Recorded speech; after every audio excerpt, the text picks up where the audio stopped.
গল্পের শুরুতে আমরা বেশ কিছু চরিত্রকে একসাথে দেখতে পাই। এই হলো দীপক, যে তার ফিয়ান্সেকে তারাই দুই বন্ধুর সাথে পরিচয় করিয়ে দিচ্ছে, আর এই হলো তার বন্ধুর ওয়াইফ। সেখানে তারা তাদের আরেক বন্ধু সেলিমের জন্য অপেক্ষা করছিল, তাই এই ফাঁকে তারা নিজেদের মধ্যে কিছু কথা চলাচল করে নেয়। সেই সময় দীপকের ফিয়ান্সে তার হাতে একটা নোটবুক দেখিয়ে বলে, এই বইতে থাকা রোমান্স প্রেম কাহিনী আমার পড়া শেষ, আমার পড়া সেরা রোম্যান্স এটা। যদি বাস্তব জীবনে এমন রোম্যান্স করা যেত তাহলে খুব ভালো হইতো। এই কথা শুনে তখন তাদের মধ্যে একজন বলে, কি ব্যাপার দীপক, তুই ওকে এখনো রাজের প্রেম কাহিনী শোনাসনি? কিন্তু দীপকের ফিয়ান্সের প্রশ্ন, কে এই রাজ? রাজ হলো তাদের খুব কাছের এবং ভালো বন্ধু। রাজ জীবনে যা হতে চেয়েছিল সেটা হতে পারেনি, আর যা হয়েছে সেটা কখনো সে কল্পনাও করেনি। পাঞ্জাব থেকে মুম্বাই এসেছিল ইঞ্জিনিয়ারিং পড়তে, সেখানে এসে মাথায় চিন্তা আসলো এক্সপোর্ট ইম্পোর্টের ব্যবসা করবে, কিন্তু সেটা হতে পারেনি। তখনই একটা ট্রাক থেকে বেরিয়ে আসে আজকের গল্পের হিরো রাজ, আমাদের সবার প্রিয় শাহরুখ খান। তার ট্রাকের উপরে বড় করে লেখা ছিল রাজ ট্রান্সপোর্টেশন। রাজ এই ট্রান্সপোর্টেশন এজেন্সির ওনার। আজ তার একটা ক্লায়েন্টের সাথে গুরুত্বপূর্ণ মিটিং আছে, কিন্তু সেই ব্যবসাটা সে ভুলেই গেছে, তাই সে কোনোভাবেই ভুলভাল দিয়ে তাদেরকে ম্যানেজ করেছে। রাজ হলো এমন একটা ছেলে যে সবসময় চিল থাকতো, যে কোনো সমস্যাকে সে খুব বড় করে দেখতো না। এখন আমরা তো রাজের লাভ স্টোরি শুনেছিলাম, সেখানে এই হলো প্রিয়া, রাজের লাভ ইন্টারেস্ট। প্রিয়া হলো একজন ফ্যাশন ডিজাইনার, গ্রিস থেকে বড় হয়েছে, সেখানে গ্র্যাজুয়েশন কমপ্লিট করেছে। এখন সে ইন্ডিয়া ফিরে এসেছে এবং তার খালার সাথে সে থাকছে। আজ তার প্রথম ফ্যাশন শো, যেখানে সে একদম ফাটিয়ে দিয়েছে। দেখেই বোঝা যাচ্ছিল রাজ এবং প্রিয়া দুই মেরুর মানুষ, দুজনের লাইফস্টাইল ফ্যাশন সম্পূর্ণ আলাদা। সেই দিন রাজ তার বন্ধুর বিয়েতে যাচ্ছিল, সেলিমের বিয়ে, যার জন্য এরা চারজন অপেক্ষা করছে। বিয়েতে যাচ্ছে তাও কোনো প্রাইভেট কিংবা রেন্ট কার দিয়ে নয়, নিজের ট্রাক নিয়ে, তাও আবার পুরো ট্রাক ড্রাইভারের বেশ ধরে। সে সময় তার সাথে একটি গাড়ি অ্যাক্সিডেন্ট হয়ে যায়। গাড়ি থেকে দুজন মেয়ে বেরিয়ে আসে, আসলে দেখা যায় সে হচ্ছে একজন হচ্ছে প্রিয়া আর আরেকজন তার বান্ধবী। প্রিয়া রাজের সামনে এসে তার উপর রাগ ঝাড়তে শুরু করে, তোমার জন্য অ্যাক্সিডেন্টটা হয়েছে, দোষ তোমার, তোমাদের জন্য ট্রাক ড্রাইভারের জন্য রাস্তাঘাটে এত অ্যাক্সিডেন্ট হয়। তো সেখানেই হয়েছিল রাজের সাথে প্রিয়ার প্রথম দেখা, কিন্তু রাজ তার কোনো কথা কানে নিচ্ছিল না, কারণ সে তো প্রিয়ার চোখের মধ্যে ডুবে আছে। এক দৃষ্টিতে প্রিয়ার দিকে তাকিয়ে থাকে রাজ। প্রথম দেখার পর প্রেমে পড়া আর কি। এত কিছুর মধ্যে প্রিয়া দেখতে পায়নি যে রাস্তার পাশে নো পার্কিং লেখা, আর সে তার গাড়ির হ্যান্ডব্রেক না লাগিয়ে গাড়ি থেকে বেরিয়ে এসেছিল। রাজ তাকে বেশ কয়েকবার ইশারায় মুখে বলার চেষ্টা করে, কিন্তু প্রিয়া না কিছু বুঝতে দিচ্ছিল না কিছু শুনতে যাচ্ছিল। গাড়িটা গিয়ে একদম খালে পড়ে যায়। এরপর তাদের ঝগড়া এখানেই সমাপ্ত হয়। রাজ তার ট্রাক দিয়ে গাড়িটাকে খাদ থেকে তুলে এনে এবং তাদের গাড়িটা গ্যারেজ পর্যন্ত পৌঁছে দিয়ে যায়।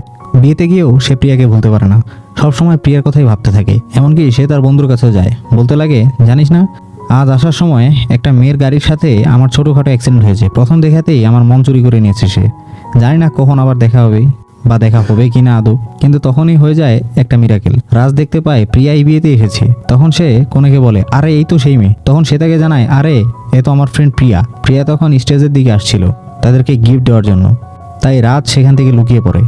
প্রিয়াকে যখন তারা সে সম্পর্কে জিজ্ঞাসা করে তখন সে সব ঘটনা খুলে বলে, আর ভেতরে ভেতরে গিল্টি ফিল করে, কারণ সেই ট্রাক ড্রাইভারকে সে না জেনে কত কিছু না বলেছে। ট্রাক ড্রাইভারটা তাদের সাথে কোনো খারাপ ব্যবহার করেনি, উল্টো তাদের বিপদে গাড়ি উদ্ধার করতে সাহায্য করেছে, কিন্তু তারা তাকে সরি বলে না। এসব কথা রাজ পেছন পেছন দাঁড়িয়ে শুনছিল, কিন্তু প্রিয়া সেটা বুঝতে পারে না। কিন্তু যখন সে পেছনে ফিরে তাকায় তখন একবারে অবাক হয়ে যায়, একদম হা করে তাকিয়ে থাকে। রাজ তখন মজা করে বলে, কি হলো, চিনতে পারছো কি, নাকি লুঙ্গি পরে আর গামছা পরে আসবো? সেলিম তখন প্রিয়ার সাথে রাজকে পরিচয় করিয়ে দেয়। রাজ হলো আমার বন্ধু, ট্রাক ড্রাইভার না, ও একটা ট্রান্সপোর্ট এজেন্সির মালিক, কিন্তু চলাফেরা একদম সোজা সাপটা। দেখলে না, বন্ধুর বিয়ে তো ট্রাক নিয়ে চলে এসেছে। এরপর প্রিয়া আজকের ঘটনার জন্য রাজের কাছে সরি চায়। তখন রাজ তাকে বলে, ক্ষমা করতে পারি, কিন্তু এর জন্য তোমাকে একটা শাস্তি পেতে হবে। সেটা হলো কালকে এখান থেকে তোমাকে আমার সাথে ট্রাকে করে মুম্বাই ফিরতে হবে। প্রিয়া প্রথমে ট্রাকে করে যেতে না চাইলেও রাজ তাকে কোনোভাবে রাজি করিয়ে নেয়। পরদিন সকালে রাজ তাকে নিয়ে রওনা হয়, কিন্তু বেশ অনেকটা পথ পার করার পর হঠাৎ তাদের আটকে দেওয়া হয়। ট্রাক থেকে নামলে জানা যায় এরপর আর ট্রাক নিয়ে যাওয়া যাবে না। তার মানে হলো এখানে তাদের বিদায় নিতে হবে, কিন্তু রাজ তো তাকে বিদায় দিতে চাচ্ছিল না। এদিকে দেখা যায় প্রিয়াও বারবার পেছন ফিরে রাজকে দেখে, কারণ তাদের মধ্যে একটা ফ্রেন্ডশিপ তৈরি হয়ে গিয়েছিল। রাজ তখন ট্রাকে ওঠে। ট্রাকে ওঠার সময় প্রিয়াকে ডেকে বলে সে কল করবে, কিন্তু সে তো প্রিয়া নাম্বার নেয়নি। এদিকে তারা একে অপরের কোনো কথা এত দূর থেকে শুনতে পারছিল না, তাই সেই ট্রাফিক পুলিশ তাদের মধ্যে কথা আদান প্রদানকারী হয়। ট্রাফিক পুলিশ রাজের কথাগুলোকে প্রিয়াকে বলে আর প্রিয়ার কথাগুলো রাজের কাছে বলে। তখন প্রিয়া তার নাম্বার সেই ট্রাফিক পুলিশকে বলে, আর ট্রাফিক পুলিশ সেই নাম্বার রাজ পর্যন্ত পৌঁছে দেয়। তারপরে সে একটি কাগজ দিয়ে এটি লিখে নেয়। এরপর প্রিয়া বাড়িতে আসে এবং প্রিয়া আর খালার মধ্যে কিছু কথোপকথন দেখা যায় প্রিয়ার মধ্যে অদ্ভুত পরিবর্তন, যেমন চলাফেরা, কথাবার্তা। এমনকি তার খালাকে জিজ্ঞাসা করে, আচ্ছা আপনি কখনো আখের বাগান থেকে আখ চুরি করে খেয়েছেন? এসব অদ্ভুত প্রশ্ন শুনে প্রিয়ার খালার তো অবাক হয়ে যায়। একদিনে কি হলো মেয়েটার? আসলে একদিনে সে রাজকে এতটা ভালোবেসে ফেলেছে যে রাজের ম্যানারিজম যেগুলো ছিল সব তার মধ্যে চলে এসেছে। কিন্তু অপরদিকে এতক্ষণ পর্যন্ত সব ঠিকঠাক চলছিল, কিন্তু সমস্যা তখন শুরু হয় যখন লন্ড্রির লোকেরা রাজের সেই শার্টটা ধুয়ে দেয় যে শার্টের মধ্যে ছিল প্রিয়ার নাম্বার। কাপড়ের ময়লার সাথে সাথে কাগজের লেখাও সব মুছে যায়। তার পাশে থাকা সেই লোকটা বলে, তোর বন্ধুর বউয়ের কাছেই তো নাম্বার পেয়ে যাবি, এত চিন্তা কিসের? কিন্তু তখন রাজ বলে, আরে ওরা হয়তো হানিমুনে আছে, এভাবে নাম্বার চেয়ে ডিস্টার্ব করা ঠিক হবে না। তখনই হঠাৎ সে সেই ট্রাফিকের পুলিশের কথা মনে পড়ে। তখন সে সেই ট্রাফিক পুলিশের কাছে যায়। আর যাই খুব একটা লাভ হয়নি, কারণ সে শুধু প্রথম 4টা ডিজিটে মনে করতে পেরেছে। এরপর সেই পুলিশ তাকে পোস্টম্যানের কাছে নিয়ে যায়, কারণ পোস্টম্যান আশেপাশে সব বাড়ির অ্যাড্রেস জানে। রাজ প্রিয়ার নাম ও তার চেহারার বর্ণনা দিল। পোস্টম্যান বলে, এমনভাবে কি কারো বাড়ির অ্যাড্রেস বলতে পারবো? অন্তত বাবার নামটা বলো। কিন্তু রাজ তো তার নাম ছাড়া আর কিছুই জানে না, কিন্তু তার বিশ্বাস ছিল যে সে একদিন না একদিন প্রিয়াকে খুঁজে পাবেই। এরপর থেকে রাজ প্রতিনিয়তই প্রিয়াকে সেখানেই খুঁজতে থাকে। এমনভাবে 20টা দিন পার হয়ে যায়। সেদিন ট্রাফিকে হাঁটার সময় প্রিয়ার সাথে তা দেখা হয়ে যায়। প্রিয়াকে খুঁজে পেয়ে তার জন্য মারাত্মক খুশির দিন হয়ে যায় সেদিন। সে এতটা খুশি থাকে, কথা বলতে বলতে রাজ তাকে আজ রাতে ডিনারের জন্য বলে। কিন্তু প্রিয়া তাকে বলে সে আজ আসতে পারবে না, কারণ তাকে গ্রিসে যেতে হবে। তার বাবা মা তার জন্য সেখানে অপেক্ষা করছে। এখন রাজের কথা, আরে তাদেরকে কোনো একটা বাহানা দিলেই তো হয়। কিন্তু প্রিয়া এসব কিছুই করতে পারবে না, কারণ আজ তাকে যেতেই হবে, আজ তার বিয়ে, সেজন্যই সে গ্রিসে যাচ্ছে। এই কথা শুনে রাজের মাথায় একদম বাঁশ ভেঙে পড়ে, মনে হচ্ছে আকাশ ভেঙে পড়েছে আর কি। একটু আগে প্রিয়াকে দেখে তার হৃদয় যেভাবে ভরে উঠেছিল, এক মুহূর্তে তা আবার একদম শূন্য হয়ে যায়। এরপর রাজ তাকে তার মনের কথা জানিয়ে বলে, আমি ভেবেছিলাম তুমি আমাকে পছন্দ করো।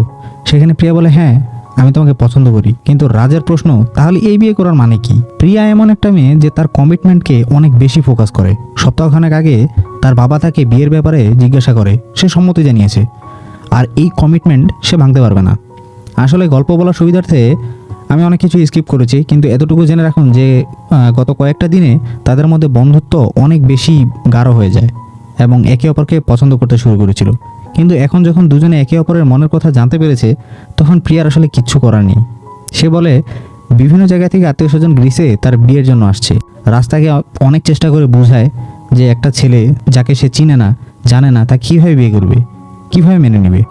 তখন প্রিয়া জানায় যে যাকে সে বিয়ে করতে চলেছে সে তার ছোট্টবেলার বন্ধু, একসাথে বড় হয়েছে। তখন সেখানে রাজের আর কিছু বলার থাকে না। প্রিয়াও সেখান থেকে রাজকে বিদায় জানিয়ে চলে যায়, আর রাজ সেখান থেকে ফিরে যায়, সিদ্ধান্ত নেয় সেও গ্রিসে যাবে। প্রিয়া বিয়ে করতে যাচ্ছে, কিন্তু এখনও তো বিয়ে করেনি। তার মনে একটি আশ্বাস ছিল, শেষ পর্যন্ত চেষ্টা করবে সে, যদি প্রিয়া তার কাছে ফিরে আসে। আর যদি সে না যায়, তাহলে আর আফসোস সারাটা জীবন তার মধ্যে থেকে যাবে, যে সেই দিন হয়তোবা সেখানে গেলে কিছু একটা হতে পারত। আফসোসের বোঝা সে টানতে চায় না। ব্যাগ গুছিয়ে রাজ বেরিয়ে পড়ে গ্রিসের উদ্দেশ্যে। ট্রেনে তার সাথে দেখা হয়ে যায় প্রিয়ার সাথে। তারা দুজনে একই ফ্লাইটে যাচ্ছে। প্রিয়া তাকে দেখে অবাক হয়ে বলে, আরে তুমি এখানে? তখন রাজ বলে, ছোটবেলায় আমি অনেক প্রেমের গল্প শুনেছি, যেখানে নায়ক নায়িকারা সারা জীবন আফসোস করতে থাকে। যদি একবার আমার প্রেমিকাকে আটকে দিতাম। আমি আফসোসের জন্য জীবন কাটাতে চাই না, তাই এখানে এসেছি। জানি আমার কোনো চান্স নেই, তবুও যাই, সমস্যা কি? দাওয়াতও দিয়েছো, তাই না? তাদের দুজনেই একই ফ্ল্যাটে থাকলেও তাদের সিট ছিল আলাদা। রাজ প্রিয়ার পাশের লোকটাকে রিকোয়েস্ট করে যেন তার সিট এক্সচেঞ্জ করে, কিন্তু সেই লোকটা একদম গম্ভীরভাবে তাকে না করে দেয়। কারণ রাজ যে সিটের কথা বলছে তার পাশে তার বউ বসে আছে, যার সাথে তার 1 সপ্তাহ ধরে ঝগড়া। তাই কোনোভাবেই সে সিট এক্সচেঞ্জ করতে পারবে না। অতঃপর কি আর করার, এমনভাবেই তাদের যেতে হয়। কিছুক্ষণ যাওয়ার পর তাদের হঠাৎ ল্যান্ড করতে হয়, কারণ গ্রিসের আবহাওয়া খারাপ থাকায় তারা এখন যেতে পারবে না। প্লেনে থাকা সব যাত্রী এই ব্যাপারটা নিয়ে হতাশ হলেও হতাশ হয়নি একমাত্র রাজ, বরং সে আনন্দে লাফিয়ে ওঠে। সামনের 8 ঘন্টা সে প্রিয়ার সাথে কাটাতে পারবে। প্রিয়া তখন বাবাকে কল করে জানিয়ে দেয় তার ফ্লাইট 8 ঘন্টা পিছিয়েছে। এরপর রাজ তাকে নিয়ে শহরের বিভিন্ন জায়গায় ঘুরে বেড়ায়, যেখানে প্রিয়ার একটা জিনিস খুব পছন্দ হয়, কিন্তু সেটা নিশানা লাগিয়ে জিতে নিতে হবে। রাজ বেশ কয়েকবার নিশানা লাগানোর চেষ্টা করেও প্রতিবারেই ব্যর্থ হয়। প্রিয়া সেখানেও মজা করে বলে, আরে ওইগুলো হয়তো সঠিক জায়গায় রাখা নেই, এই জন্য নিশানা লাগছে না। এক কাজ করো, তুমি চেষ্টা করো, আমি আইসক্রিম খেয়ে আসি। দোকানে সেই লোকটা বুঝতে পারে রাজকে দিয়ে হবে না, কিন্তু সে তার ভালোবাসার মানুষটাকে খুশি করতে আপ্রাণ চেষ্টা করে যাচ্ছে। তাই সে পেটটা ফ্রিতেই দিয়ে দিল, যেটা পেয়ে প্রিয়া খুব খুশি হয়। প্রিয়া বলে, অবশেষে নিশানা লাগাতে পেরেছো, তাই তো? আরে না, উনি আমাকে এটা দিয়েছেন তোমাকে দেওয়ার জন্য। কারণ জানতে চাইলে রাজ আরও বলে, ওই লোকটা আমার চোখে তোমার জন্য ভালোবাসা দেখেছে, তাই দিয়েছে। কিন্তু আফসোস, দূর দেশের অজানা মানুষ আমার মনের কথা বুঝতে পেরে যায়, কিন্তু যার বোঝার কথা সেই বুঝে না। তারপর প্রিয়া দেখতে পায় কিছু লোক লেকের পানিতে কয়েন ছুঁড়ে মারছে। আসলে এদেশের মানুষের একটা বিশেষ রীতি আছে, তারা মনে করেন কয়েন ছোড়ার প্রথাটা খুবই দরকারি। কেউ যদি তার মনের কথা কয়েনের সামনে রেখে বলে আর কয়েনটা পানিতে ছুঁড়ে দেয়, তাহলে তার মনের আশা পূরণ হতে পারে। মানুষের পার্টনার যদি কয়েনটা ছুঁড়ে দেওয়ার পর তার পার্টনার গভীর পানি থেকে সেটা তুলে আনতে পারে, তাহলে নাকি মনের উইশ পূর্ণ হয়। তাই প্রিয়া এই জিনিসগুলো ট্রাই করতে চায়। তাই সে একটা কয়েনকে তার মুখের সামনে নিয়ে যা ইচ্ছা তাই বলে, অর্থাৎ তার মনের ইচ্ছাগুলো প্রকাশ করে সেটাকে পানিতে ফেলে দেয়। ওখানকার যে ছেলেটা পানিতে ডুব দিচ্ছিল সে কোথায় খুঁজে পাচ্ছিল না। তার মানে বুঝে গেল তার ইচ্ছা পূর্ণ হবে না। তাই প্রিয়া মন খারাপ হয়ে যায়, যা দেখে রাজ সোজা পানিতে ঝাঁপ দিয়ে দেয়। সে নিজেই তার পার্টনার সেজে পানিতে লাফ দেয়। কিছুক্ষণ পরে সে সেই কয়েনটা তুলে আনে। সেখান থেকে ফিরে রাজ প্রিয়াকে জিজ্ঞাসা করে, আচ্ছা তুমি কি চেয়েছো? প্রিয়া বলে, আমি যেন খুব তাড়াতাড়ি বাড়ি ফিরতে পারি, এটাই। তখন রাজ বলে, জানো তোমার জায়গায় আমি থাকলে কি চাইতাম? এরপর রাজ কিছু বলার আগে প্রিয়া বলে, আমি জানি তুমি কি চাইতে, আর বলতে হবে না। এই বলে সে সেখান থেকে চলে যায়। আমরাও হয়তো কিছুটা আন্দাজ করতে পারছি রাজ কি চাইতো। এরপর সারাটা দিন রাজ প্রিয়াকে নিয়ে পুরো শহরটা ঘুরে দেখে। ফ্লাইটের সময় হয়ে গেলে তারা এয়ারপোর্টে গিয়ে জানতে পারে তাদের ফ্লাইট আরও দেরি হয়েছে। এখন তাদেরকে আরও বেশ কিছু ঘন্টা ওয়েট করতে হবে। যা শুনে প্রিয়ার মন খারাপ হয়ে যায় এবং সে একটা জায়গায় গিয়ে বসে পড়ে। তখন রাজ তার কাছে গিয়ে মন ভালো করার চেষ্টা করে আর বলে, এখন আরও বেশ কিছু জায়গায় ঘোরানো বাকি, চলো এখান থেকে বেরিয়ে যাই। কিন্তু প্রিয়ার এখন ঘোরাঘুরি করাটাও একটু অনিচ্ছা প্রকাশ পায়, কারণ তার বাড়িতে ফেরাটা অনেক ইম্পর্টেন্ট। সবাই তো এখন তার জন্য অপেক্ষা করতে শুরু করেছে, আর তাদেরকে ম্যানেজ করতে গিয়ে তার বাবা কতটা ছোট হতে হচ্ছে সেটাই সে ভাবছে। এই কথা ভেবে প্রিয়া কান্না করতে শুরু করে। তার জন্যই সব হচ্ছে। তাকে আরও 2-3 দিন আগে চলে যেতে হতো, কিন্তু সে ইচ্ছা করে এতদিন দেরি করেছে। প্রিয়ার কান্না থামিয়ে রাজ বলে, তোমাকে গ্রিস যেতে হবে তাই না? আমি তোমাকে নিয়ে যাব। এরপর রাজ একটি গাড়ি ভাড়া করে এবং প্রিয়াকে নিয়ে বাই রোডে গ্রিসের উদ্দেশ্যে রওনা দেয়। তাই পুরোটা সময় প্রিয়া এবার রাজের দিকে চেয়ে থাকে। এটাও সত্য, সে রাজের সাথে থাকতে থাকতে রাজকে ভালোবেসে ফেলেছে, কিন্তু সে তো এই ভালোবাসার প্রকাশ করতে পারে না। রাত পোহালেই তার বিয়ে। সারা রাত রাজ ড্রাইভ করে এবং সকালবেলা তাকে তার বাড়ি পৌঁছে দেয়। চলে যাওয়ার আগে রাজ তাকে কিছু জিনিস দেখিয়ে বলে, এই হলো আমাদের দুজনের বোর্ডিং পাস। আমারটা তুমি আর তোমারটা আমি রেখে দিই। আমার খাবারের বিল এই দুটো আমি রেখে দিই, আর এই কয়েনটা তুমি রেখে দাও। আর তাদের তোলা সেই ছবিটা মাঝখান থেকে ছিঁড়ে রাজ প্রিয়ার ছবিটা রাখে আর তার ছবিটা প্রিয়াকে দেয়। এরকম করার কারণ জানতে চাইলে রাজ বলে, কখনো যদি তোমার কথা মনে পড়ে তাহলে সেগুলো দেখবি। চলে যাওয়ার আগে সে তাকে আরও বলে, এই পৃথিবীতে কোনো না কোনো কোণে অবশ্যই একজন সুখী আছে, আনন্দে আছে, এমন ভেবে যে তুমি ভালো আছো। তারপর তারা দুজনকে শেষবারের মতো বিদায় জানায়। প্রিয়ার সাথে বিয়ের প্রস্তুতি নেওয়া শুরু হয়ে যায়, কিন্তু তার মন তো ওখানে নেই। সে তো রাজকে ভালোবেসে ফেলেছে। সবসময় শুধু তার সঙ্গে কাটানো মুহূর্তগুলো তার মনে তোলপাড় করে। কিছুক্ষণ পর প্রিয়া নিচে নামে আসে আর তাদেরকে সব কিছু খুলে বলে, রাজের ব্যাপারে আর কি। তার সাথে রাজের কিভাবে সময় কেটেছে, কী কারণে তার জার্নি লেট হয়েছে, কিভাবে সে সময়টা পার করেছে, সে সব কিছু বলে। সেখানে প্রিয়ার যার সাথে বিয়ে হওয়ার কথা ছিল সেই সামিরও উপস্থিত ছিল।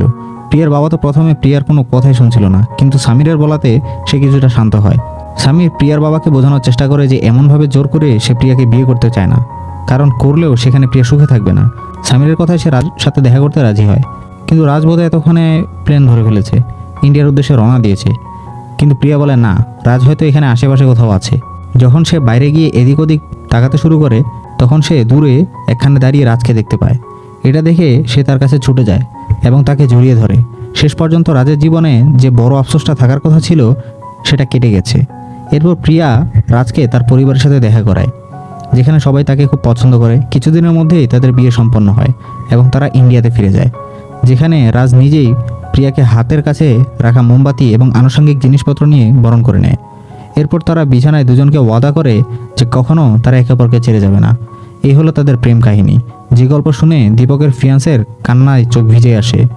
এত সুন্দর লাভ স্টোরি সে আগে কখনো শুনেনি। তখন সে তাদেরকে বলে প্রিয়া আর রাজের সাথে দেখা করতে চায় সে সময় সেখানেই সেলিম ও তার ওয়াইফ হাজির হয় এবং বলে আজ প্রিয়া ও রাজের 1 বছরের অ্যানিভার্সারি, তাই সে নাকি একটি সারপ্রাইজ পার্টি ম্যানেজ করেছে। তারা সবাই পার্টিতে যাচ্ছে। পার্টিতে সবাই এক্সাইটেড ছিল, কিন্তু রাজ এবং প্রিয়াকে দেখে মনে হচ্ছিল যেন সামথিং ইজ রং। এমন একটা দিনে তারা ঝগড়া করছে, একজন আরেকজনের সাথে কথা পর্যন্ত বলছে না। সে সব কিছু দীপকের ফিয়ান্সে নোটিস করে। পরদিন জগিংয়ে এসে দীপককে সে সব কিছু জানিয়ে বলে, এসব প্রেম ভালোবাসার কথা মিথ্যা। দেখো না, রাজ আর প্রিয়া, এদেরকে আমরা কতটা হ্যাপি কাপল মনে করতাম, কিন্তু এখন তাদের মধ্যে কোনো মিল নেই। যা শুনে দীপক বলে, এসব হয়ে থাকে স্বামী স্ত্রীর মধ্যে, তাছাড়া রাজ প্রিয়াকে অনেক ভালোবাসে। সেদিন প্রিয়া তাদের মঙ্গলের জন্য একটা পূজা রাখে, যেখানে তাদের দুজনের উপস্থিত থাকাটা খুব জরুরি ছিল। সবাই রাজের অপেক্ষায় ছিল। শুভ মুহূর্ত পেরিয়ে যাচ্ছে, কিন্তু রাজের কোনো দেখা নেই। তাই পণ্ডিত রাজের অনুপস্থিতিতেই পূজাটা করে দেয়। এর আগেও রাজ বেশ কয়েকবার পূজায় দেরি করে আসলো, আজ সে একদম আসেই না। আর তাই প্রিয়া খুবই অপমানিত বোধ করে। তাই সে রাজের উপর প্রচণ্ড রেগে যায়। রাতে বাড়িতে ফিরলে প্রিয়া রাজের সাথে কোনো কথা বলে না। রাজ বেশ কয়েকবার সরি চায় আর বলে সে নাকি কোনো একটা মিটিংয়ে ব্যস্ত হয়ে পড়েছিল। তুমি তো জানো বিজনেস আমার জন্য কতটা গুরুত্বপূর্ণ। এখন প্রিয়ার কথা, যখন আমার পিছু পিছু গ্রিস গিয়েছিলে তখন তো তোমার বিজনেস কোথায় ছিল? সারাদিন তারা কিছু না কিছু নিয়ে লেগেই থাকে। যেমন রাজ অগোছালো, বাইরে থেকে এসে এদিক ওদিক জামা কাপড় ছুঁড়ে ফেলে রাখে, বিছানা অগোছালো, জুতা খুলে এখানে সেখানে রাখে। প্রিয়া এসব কিছু একদমই পছন্দ করে না। রাজের কথা, জুতায় পা পিছলে যায় তো কেউ পড়ে যাবে না, এমন ঝগড়া করেই কাটে তাদের প্রতিটা রাত। যেখানে স্বামী স্ত্রী রাতে একটু মন খুলে কথা বলবে তা না, পরদিন সকালেও একই কাহিনী। রাজ অফিসে যাওয়ার জন্য রেডি হচ্ছে, কিন্তু ছোটোখাটো বিষয় নিয়ে ঝগড়া থেমে নেই। প্রিয়া তখন বিরক্ত হয়ে সে রুম থেকে চলে যায়। এরপর রাজ তার সামনে দিয়ে ভাপ মেরে বেরিয়ে যেতে চাইলে কাল রাতে তার ফেলে রাখা জুতোগুলোয় উষ্টা খেয়ে সে পড়ে যায়, যাতে তারা দুজনেই হো হো করে হেসে দেয়। আসলে তাদের মধ্যে যতটাই ঝগড়া থাকুক না কেন, কখনোই ভালোবাসার আসলে কমতি হয় না, এটা তাদের ভেতরে থাকে। এরপর একদিন রাতে প্রিয়া রাজকে নিয়ে একটি ফ্যামিলি পার্টিতে যায়। সেখানে রাজ খুবই শাই ফিল করছিল, কারণ প্রিয়ার রিলেটিভসরা সবাই অনেক বড় লোক, আর তাদের মধ্যে রাজ থাকতে চায় না। কিন্তু প্রিয়ার জেদের কারণে সে পার্টিতে যায়। ভিতরে গিয়েও রাজ কোনো না কোনো দিকে দাঁড়িয়ে থাকে, আর পার্টি শেষ হওয়ার পর প্রিয়াকে নিয়ে বাড়িতে ফিরে আসে। এমনভাবেই রোজগার মতো তাদের দিন কাটতে থাকে।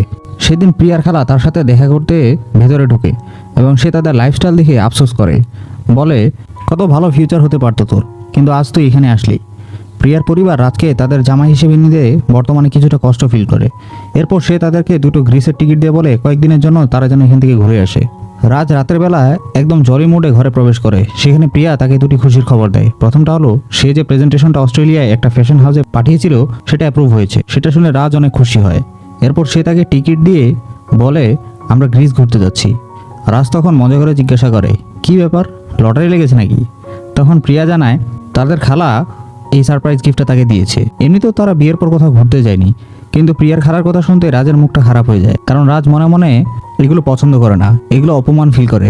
এরপর কথায় কথায় তাদের মধ্যে আবারও কথা কাটাকাটি লেগে যায়। এর পরের দিন রাতে বাড়ি ফেরার সময় রাজ একটা ভালো স্বামীর মতো বাজার করে এবং প্রিয়ার জন্য একটা ফুলের তোড়াও আনে। ঘরে ঢুকেই রাজ ঘরের কাজ করতে শুরু করে, এই ভেবে যে সে এতে প্রিয়ার কিছুটা হেল্প করবে। কিন্তু এত কিছুর মধ্যে সে যেটা বুঝতে পারছিল না যে প্লেটগুলো যে এতক্ষণ ধরে ধুচ্ছিল সেগুলো আগে থেকেই ধোয়া, অর্থাৎ প্রিয়া সেগুলো আগে থেকেই ধুয়ে রেখেছে। রাজের এরকম অদ্ভুত ফানি কাজ করা দেখে প্রিয়া রাগ ধরে রাখতে পারে না, শেষ পর্যন্ত হেসে দেয়। চট করে রাজ তার কাছে একটা হাঁক চায়, কিন্তু প্রিয়া তা দেবে না। তখন রাজ হালুয়া বানানোর জন্য গাজর কাটতে শুরু করে। গাজর কাটতে গেলে রাজের হাত তখন কেটে যায়। প্রিয়া তাকে জড়িয়ে ধরে। কিন্তু পরদিন রাজের সঙ্গে ঘটে সবথেকে বড় দুর্ঘটনা। রাজ এতদিন যে কোম্পানির জন্য কাজ করতো সেই কোম্পানি হঠাৎ বন্ধ হয়ে গিয়েছে।